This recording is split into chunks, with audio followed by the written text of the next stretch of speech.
So long irons, hybrids and fairway woods. The chances are you're going to need them every so often during a round of golf. You know, a lot of my students, they're getting a little bit older. They're not reaching the greens now with their mid irons. They're needing to pull out a long iron, a hybrid or even a fairway wood. Often when they do, they say they struggle to get them airborne.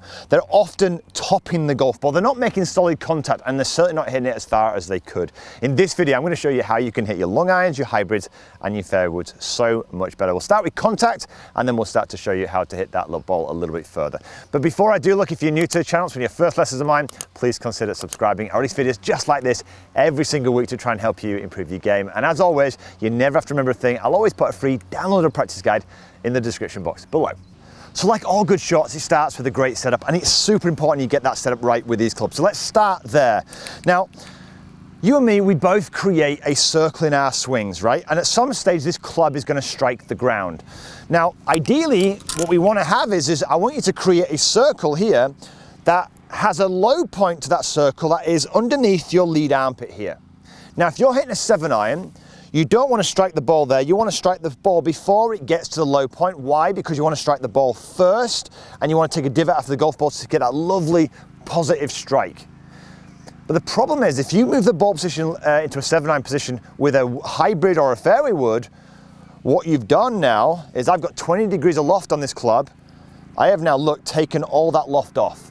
Now the problem is I could strike the ball beautifully first, but the ball won't get any height. So what we do with all of the clubs is we push the ball further forward in our stance. And I want to roughly have this just inside my kind of lead heel here. Now, this does two things. The first thing, look, it means now when I finally get into impact, I've still got lots of loft on this golf club, which is great, but there is a downside.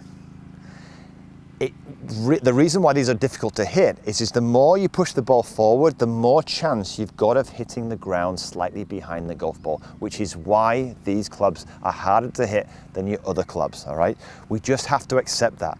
What we don't try and do is start to try and hit down on the golf ball too much, because when you do that, you'll never get the ball up in the air, all right? So, setup-wise, just inside the lead heel here, so we've got the maximum loft on that golf club, whether it's your hybrid or your 3-wood. I definitely don't want to get that ball too far back here because I've got 15 degrees on this 3-wood.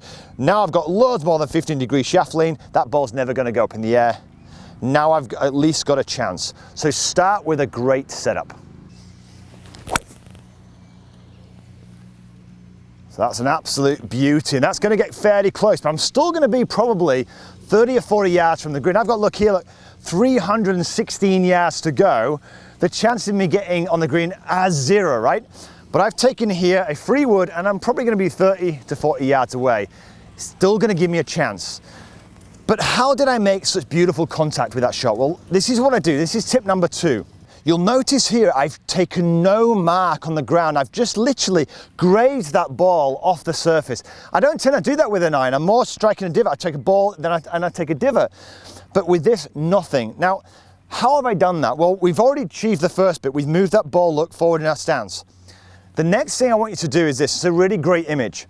Is I need you to control the swing arc, okay? What I mean, and the depth of the arc. A lot of times people are either missing the ground completely because they're either raising their elbows or standing up here, or they're literally going down into the turf and they're taking big chunks of the ground. So how can you go about controlling how much turf you interact with? Well, the first thing I want you to do is this. I want you to, let's grab a quick ball.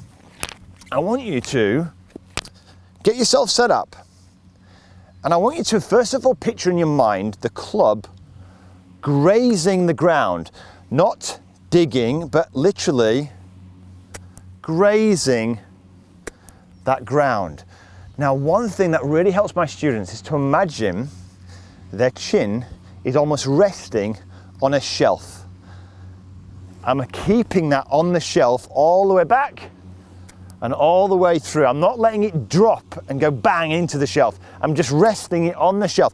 It's basically helping me keep my levels all the way back and all the way through. So that's the first thing. You've set yourself up, just put your chin on the shelf, and now imagine maintaining it there all the way back and all the way through.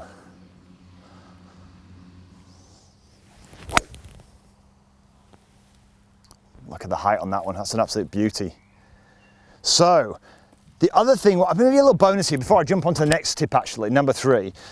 A little bonus here would be, you know, you've got kind of controlling the arc height by not dipping down, but another thing my students absolutely love is just almost imagining these arms just kind of maintaining their radius all the way through. I'm not crumpling them in, I'm visualizing maintaining the width of arc all the way back and all the way through. A lot of times I see too much of people, they're bending both arms really quickly as they come back here, and then on the way through they're pulling in.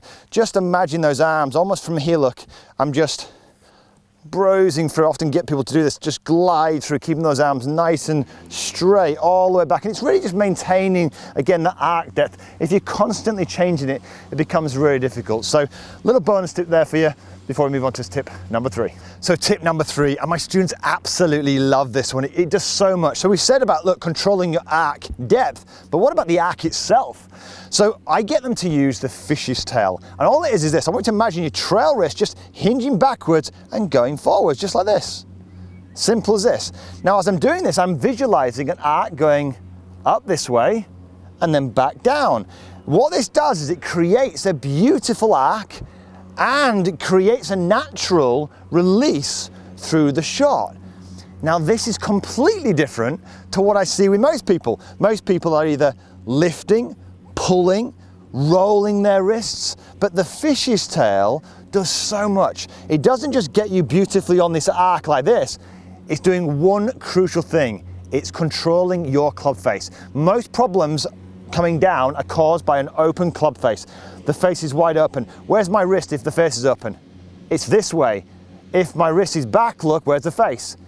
It's behind me and closed or square, right? This is going to give you the best chance of coming in. So this is how I get my students to work on this. Well, obviously we've made sure they've got a good setup first. They're controlling now, look, their arc height by not letting themselves dip up and down too much. So all I'm doing now really is I get them to get the rhythm of this arc, and I do it first of all, and I want you to do the same, just with the wrist, so on their own. So I'm getting the trail wrist to bend backwards and then through. So we're really getting this kind of like fish's tail motion. Now once you've done 1 or 2 of them and they've got a feel of this rhythm, they're controlling, look, how that club is, look, gliding through the turf, not going into the turf. They've got that sensation. Then they can start adding, look, their body rotation into this. So the arms now are naturally staying a little bit straighter. Why? Well, we said to control the radius of this swing. So now they've got the fish's tail and we're blending the whole thing in. But this is the key factor. What the fish's tail's doing here, and this beautiful release here, look at this, it's adding loft to the golf club here, and it's producing, look, what we call a flat bottom. I am not trying to lift the golf club up, look. I am simply presenting the correct loft to the golf ball. I'm not going at it, and this is the great thing about the fish's tail. It kind of creates a rhythm that naturally, look, adds the correct loft to that golf ball with no rushing, no chopping. And as long as you maintain your height, you'll start to maintain a beautiful, consistent strike.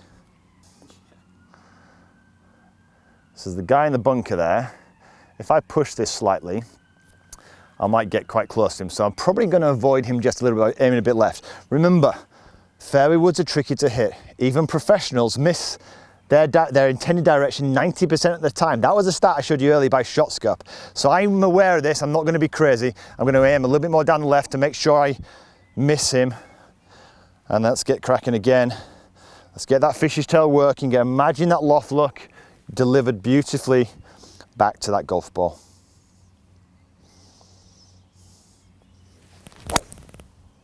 And that is a beauty. Look at the height on that. That is how you start to hit your fairway woods. You get a great setup. You maintain your arc depth, not going up and down. It's going to be inconsistent contact. And you get the rhythm and the arc from the fish's tail. So you're adding loft look correctly, not doing this all the time, all right? Now, if you enjoyed this video, give it a thumbs up, maybe share it with one of your friends. And look, if you're struggling with driver, check this one out right here. It's got incredible reviews. People are loving it if you want to hit the driver straight. And of course, look, I've put a free download practice guide in the description box below, so you never have to remember a thing. Until next week, have a wonderful golfing week.